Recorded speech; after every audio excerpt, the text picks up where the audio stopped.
Most arts organizations are really excited about the promise of efficiency. And I think general digital marketers have that too, right? Like, here's a task that I'm doing over and over again. How can I do it faster? AI does that. But when it comes to strategy and using these tools as thought partners, I think that's where they really shine. And as a digital marketer, someone said to me just yesterday, you can make a plan or you can make a strategy. And I think if you don't have time for strategy and you're living in a world of planning, campaign, AI can help you step it up and make it easier to think about things like target audience and how will somebody perceive this language.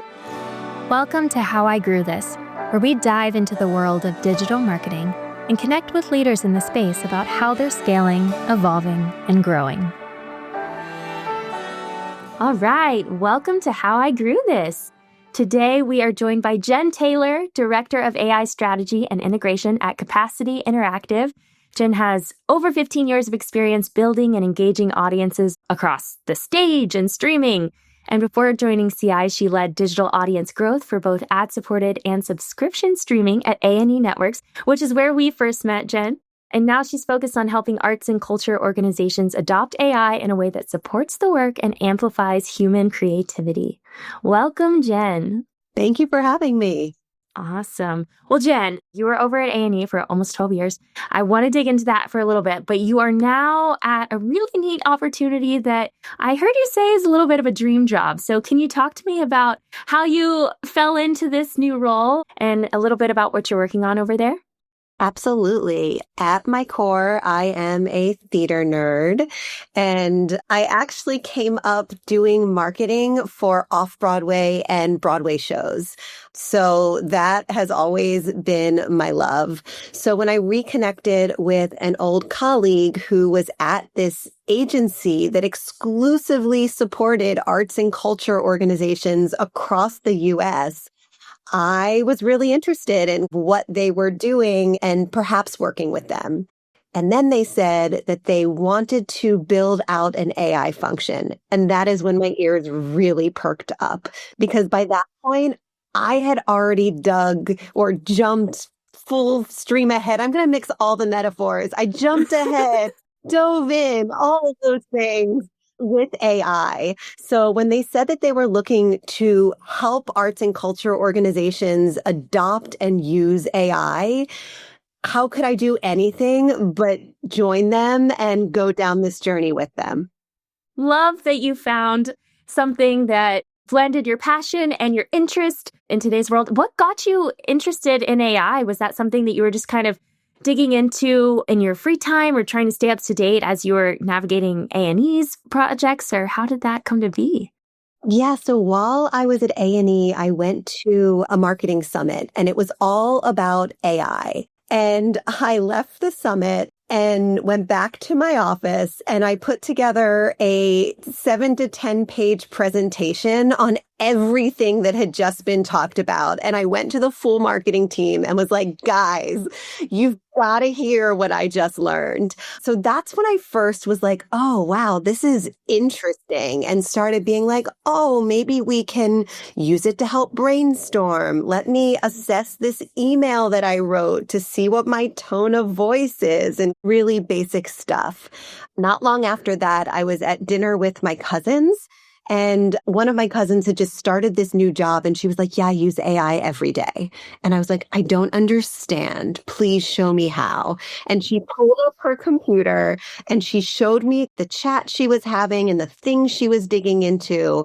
And that was my moment of, okay, I must now use this every single day. And I'm going to see, even if I don't think it can be helpful, what it can do. Fascinating. I want to know what some of those first AI use cases that were coming up. You mentioned the email, you mentioned some of the things, but was this early in AI's trajectory? Or were we already talking advanced use cases for some of your sophisticated campaigns? Certainly not. No, this was definitely early use time within the first year of ChatGPT existing. I think where I really started to see its strength and its power was when I partnered with a couple of founders who had an idea for an app that they wanted to build. I'm going to be a little mystical about it because it hasn't actually been built yet, but they didn't really have time to put into it in the way that they wanted to. And they asked me if I'd be open to working with them. I used AI as my partner in that journey, from strategy to budgeting. I've never put together a pitch deck for an investor before. What are best practices? What are the pieces? Let me tell it the audience and get feedback on how they might perceive it. So it was that journey of using it to start this business in so many different ways where I feel like I really came to understand the power of the tool and the potential use cases. Is that undergirds what you say when you say AI is a way to work, not a new technology? Is that kind of what that means? Yeah. So when I think about like how we all used to talk about the internet, right? Like, oh, the internet, like, do we have a website? Like, can you find us on the internet? Like, that was the first phase of digital transformation. And I think AI is that next phase. Right now, we're talking about like, what are our AI strategies? How do you use it? Where does it fit? And I think in the next like 5 to 10 years, it's going to feel as normal as opening up your email or surfing the web. AI is a tool, but to me, it feels more like a new way to work. It's not like Branch, for example. If you need to measure your app installs, you get a tool like Branch and you know exactly what it can do and exactly what the purpose is. AI can do anything, which is overwhelming and changes how it functions as a tool. That's a lot to take in. When you're approaching your clients, and I take it when you talk about your clients in the arts, we're talking theaters, symphonies, events, that type of thing. Exactly. What should they be thinking about as they approach the market and how to market themselves in the digital world today with AI? Yeah, so I'm going to back up for a second because before we launched the AI offering at Capacity, it was really important that we built it with arts administrators at the core. So it wasn't just me saying, here's what I think you need, and I'm now going to give it to you. We actually went out to the industry and did a survey. I was surprised and excited to see that people in the industry were curious and excited, more so than skeptical. But they were concerned about a lot of the ethics and having it align with their values and their mission. And then education and training was the number one barrier, which I've seen across most surveys that I've read when it comes to barriers and challenges to adoption. So coming back to your question of like, how should these organizations be thinking about AI? Well, I think it's kind of a phased approach. And the first thing I think organizations need to think about is what their high level POV is. A policy, being really clear internally with what is okay, what is not, the platforms and the tools that they want the organization or the team members to be using. The second thing I think organizations need to think about is understanding what these tools are and how to use them. So training, how to prompt them, how to speak to them, how to build custom tools, how to use video if and when it feels comfortable, images if and when it feels comfortable, how to create audio, the things it can do, whether it's execution or education, and then after all of that, we spend a lot of time digging into use cases that are directly tied to business outcome, business results. So for me, I think there's like two ways you think about AI. One is people understanding it and being able to find what helps them. And then there's from an organization perspective within a department, within a group, how can that group or department use it in ways that increases conversion on ads or helps target audiences or helps you take copy that maybe speaks to your core and adjust it to speak to prospective audiences. So that was a very long answer to a very difficult question. No, definitely, because I think my expectation would be that many of these companies within the arts don't really have sophisticated tech stacks to begin with, or haven't adopted many advanced tools that they're already comfortable using on a day-to-day basis. So I'm sure there is a lot that goes into making sure you understand their appetite and their curiosity, but also managing the cautions that they inevitably have about bringing in new technology, bringing in a whole new set of training, and one that is as sophisticated and full of mystery as AI. Arts organizations do tend to lag in technology, but that's why I think it's so important for them to understand what this new thing is, because it's so accessible to everyone once you know how to use it. How do you think about how this applies to some of the folks that you knew in your previous world of digital marketing and a lot of that? Is there something that folks that work in digital marketing today could take lessons from what you're working on with these arts folks? Yeah, I think one of the biggest lessons so far is that most arts organizations are really excited about the promise of efficiency. And I think general digital marketers have that too, right? Like, here's a task that I'm doing over and over again. How can I do it faster? AI does that. But when it comes to strategy and using these tools as thought partners, I think that's where they really shine. And as a digital marketer, someone said to me just yesterday, you can make a plan or you can make a strategy. And I think if you don't have time for strategy and you're living in a world of planning, campaign, AI can help you step it up and make it easier to think about things like target audience and how will somebody perceive this language, or here's my plan, poke holes in it. Tell me where it does and doesn't align with each audience. So I think there's an opportunity from a digital marketing perspective to think about these tools as a partner in strategy in a way that I don't think everyone is exploring yet.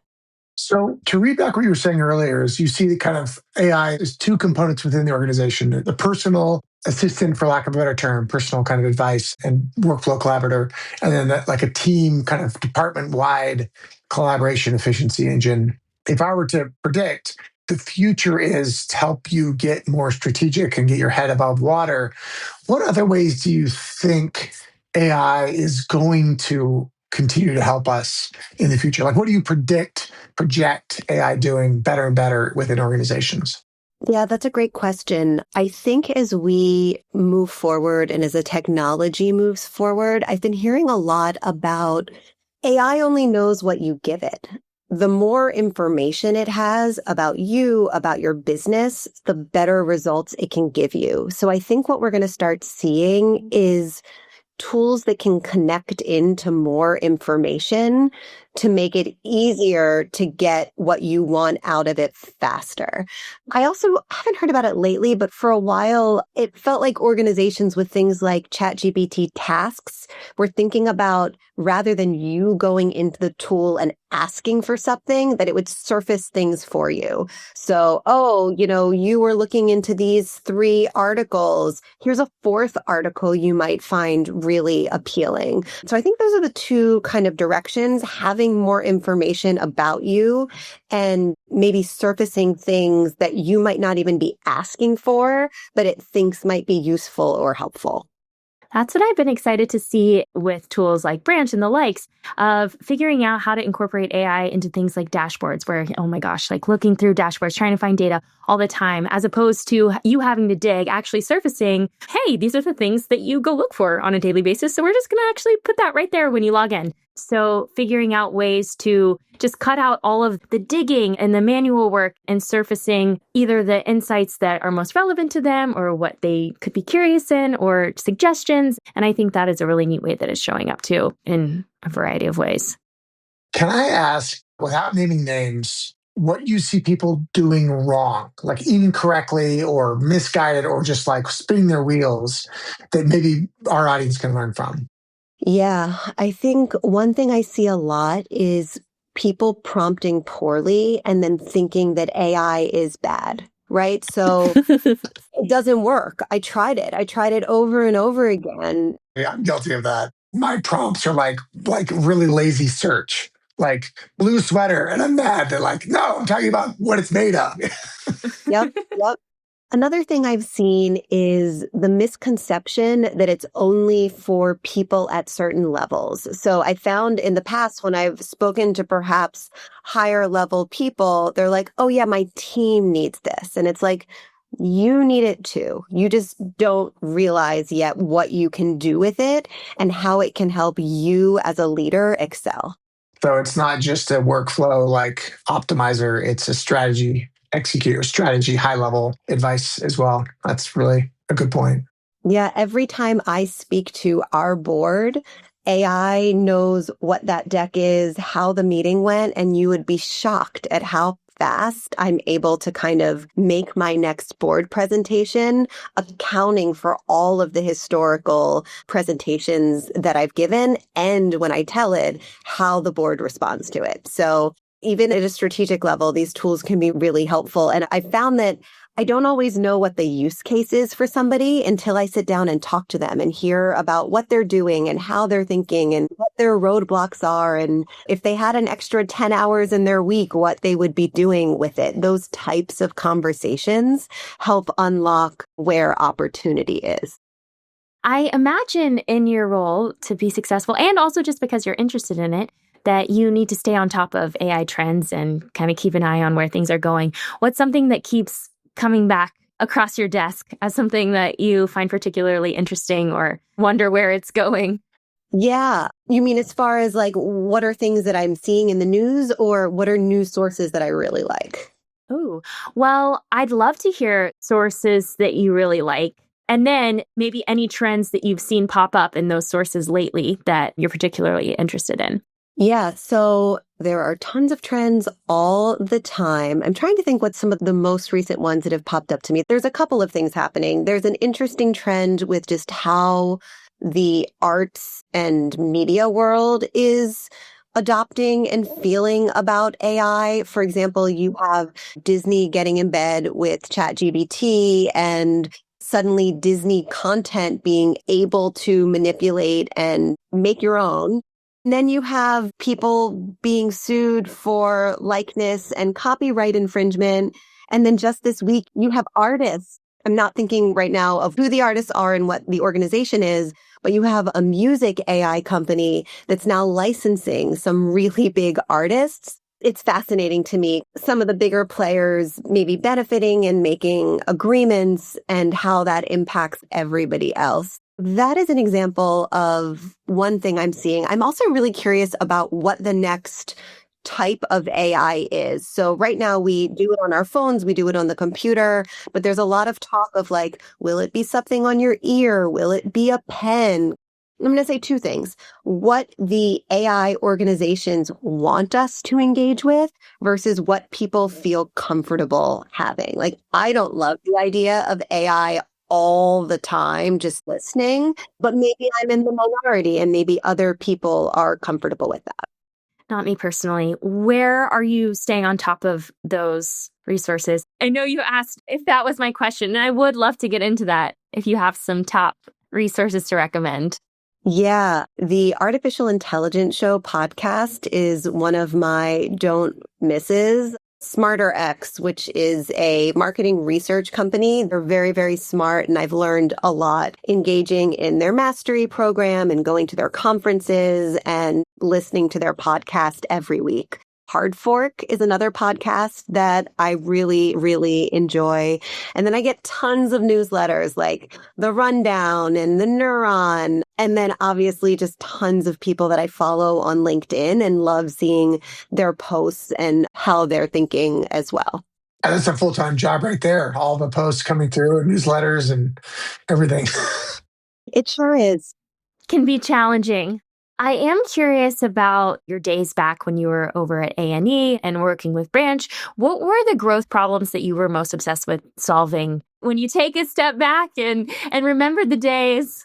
Yeah. Back in my A&E days, I really focused on two different businesses. One was our ad-supported business. So you came into the A&E History Lifetime app, and we wanted you to watch as much content as you possibly could because we monetized that content with ads while you were watching. Then we had another business, which was it still is, it exists, our subscription business. And still go and get Lifetime Movie Club, History Vault, and A&E Crime Central. But with that business, it didn't matter how much content people watched, although watching more was better. It was a subscription business. So we wanted to retain you month over month over month. So I think what's interesting is we thought about kind of two different apps and two different business models.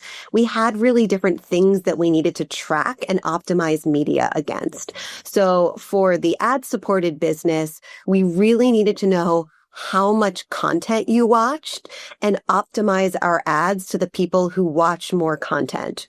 Where with the subscription business, it was all about month over month retention.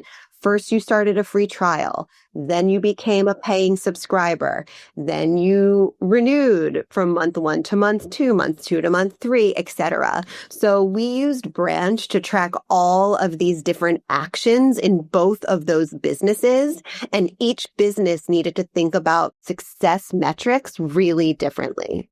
In a totally different way. It's wild to be splitting your time and attention between those because they are such very different business models.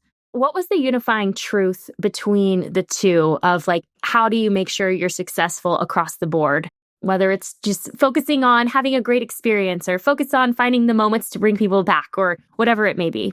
Yeah, so I think it's a mix of two things. One is absolutely the experience in the app. If the app doesn't open, if you can't find what you want, nobody's going to stay. But also, I think the other piece is content, right? We offered entertainment. And how do we find the people that wanted that content, both because they were already aware of it and liked it, as well as maybe there's a need state or something that person was looking for that content could fill. Maybe it was turning your brain off and relaxing. Maybe it was digging in and learning something. So from a marketing perspective, it was both the experience, because if the experience doesn't hold up, you're done, but also the content and kind of the way you pulled people in through different need states and different interests and different affinities.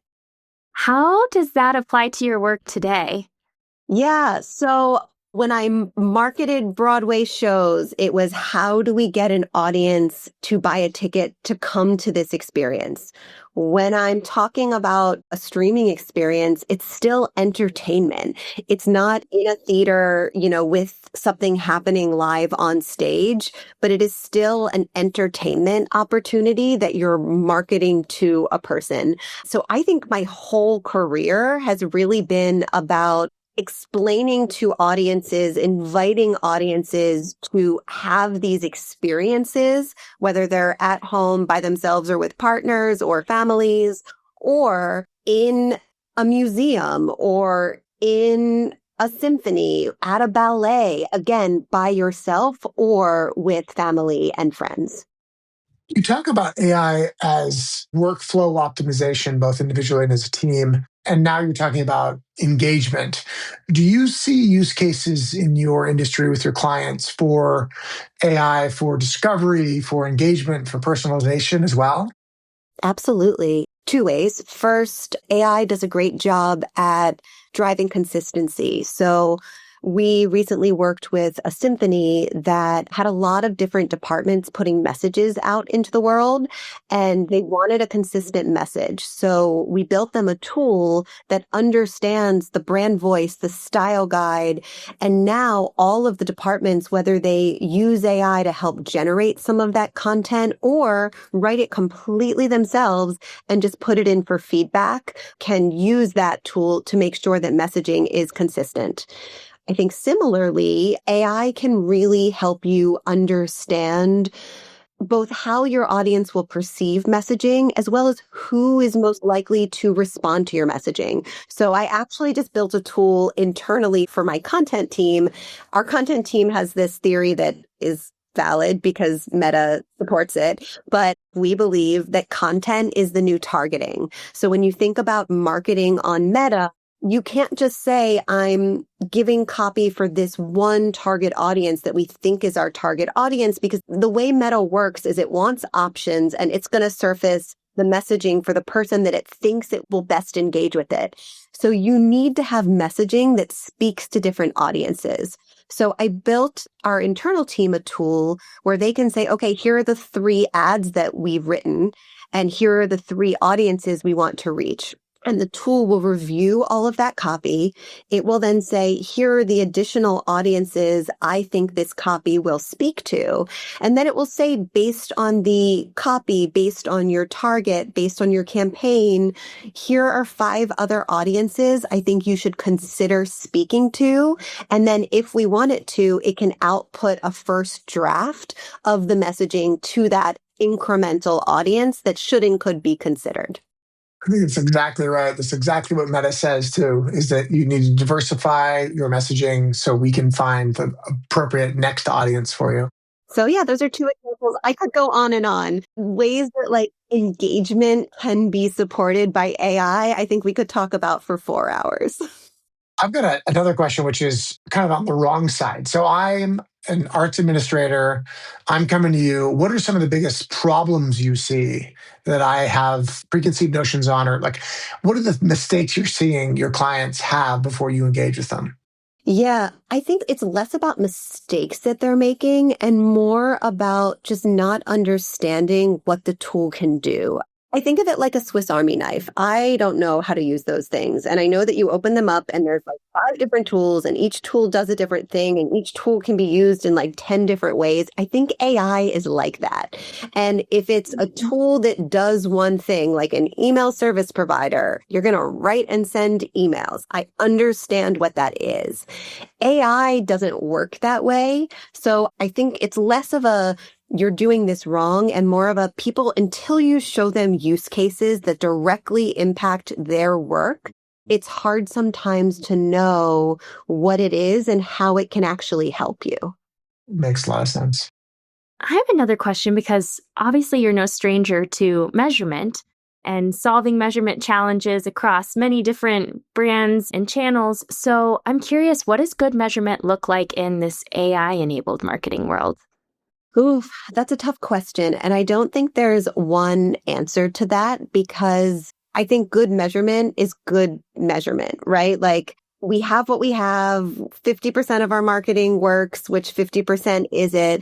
AI can't just measure things for you, but I think as AI is built into measurement systems, is adopted in different ways in different tools, I think we're going to have solutions that maybe we didn't have before. One place where AI really excels is in insights. So before, you might have had all of this information about measurement, but either you didn't know what to look for or it's hard to kind of understand and take it in. I think where AI is really helpful with measurement is you give it what you have in a proprietary, safe way with no PII, and then it can help generate those insights for you.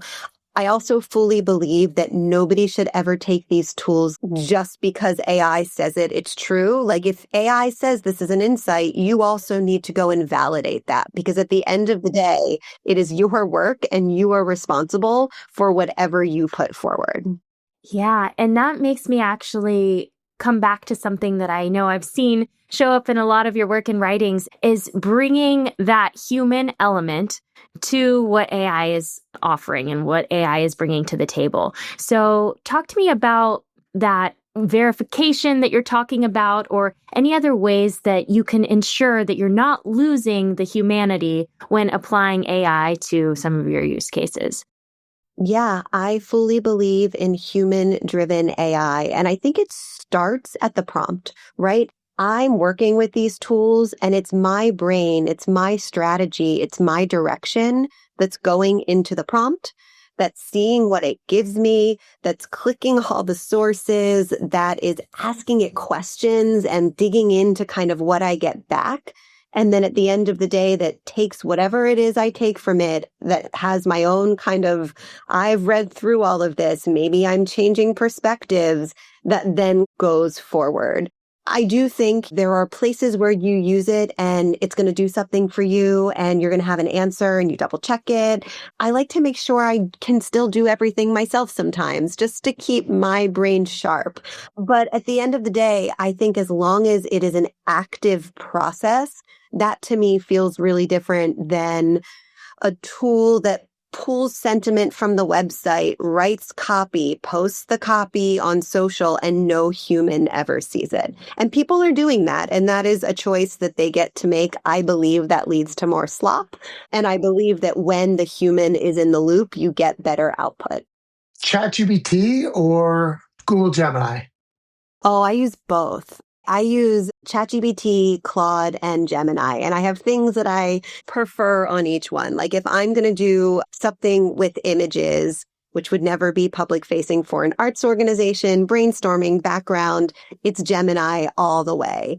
I love ChatGPT's custom tools the most. And then, of course, if you're like building something complicated or a prototype, it's Claude all the way. So we're agnostic over here. I do tend to lean a little more ChatGPT and Gemini, but they all kind of do the same thing as long as you find one that you're comfortable with and really get to use it.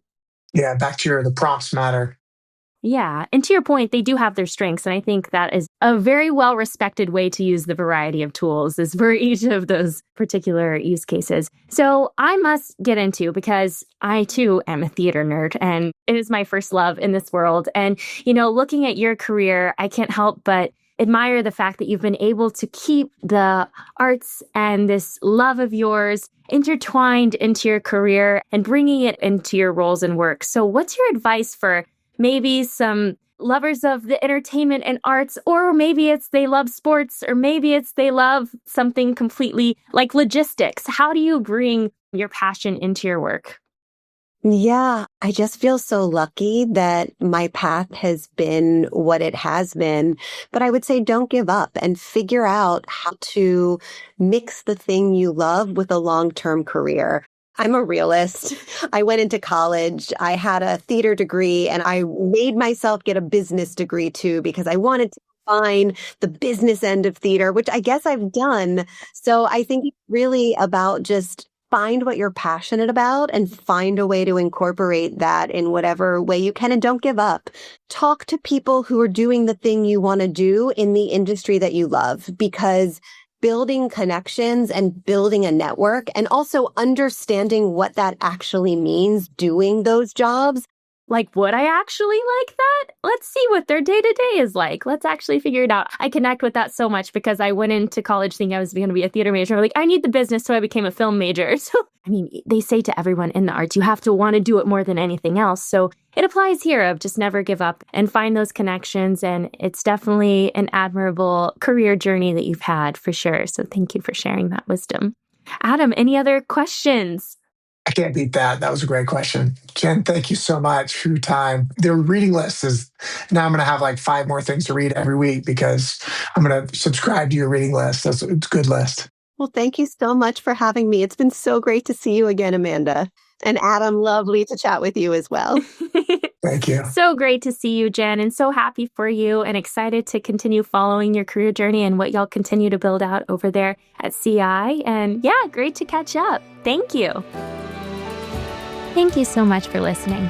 If you like the show, please leave a review wherever you listen to this and share with someone trying to grow their career or their business.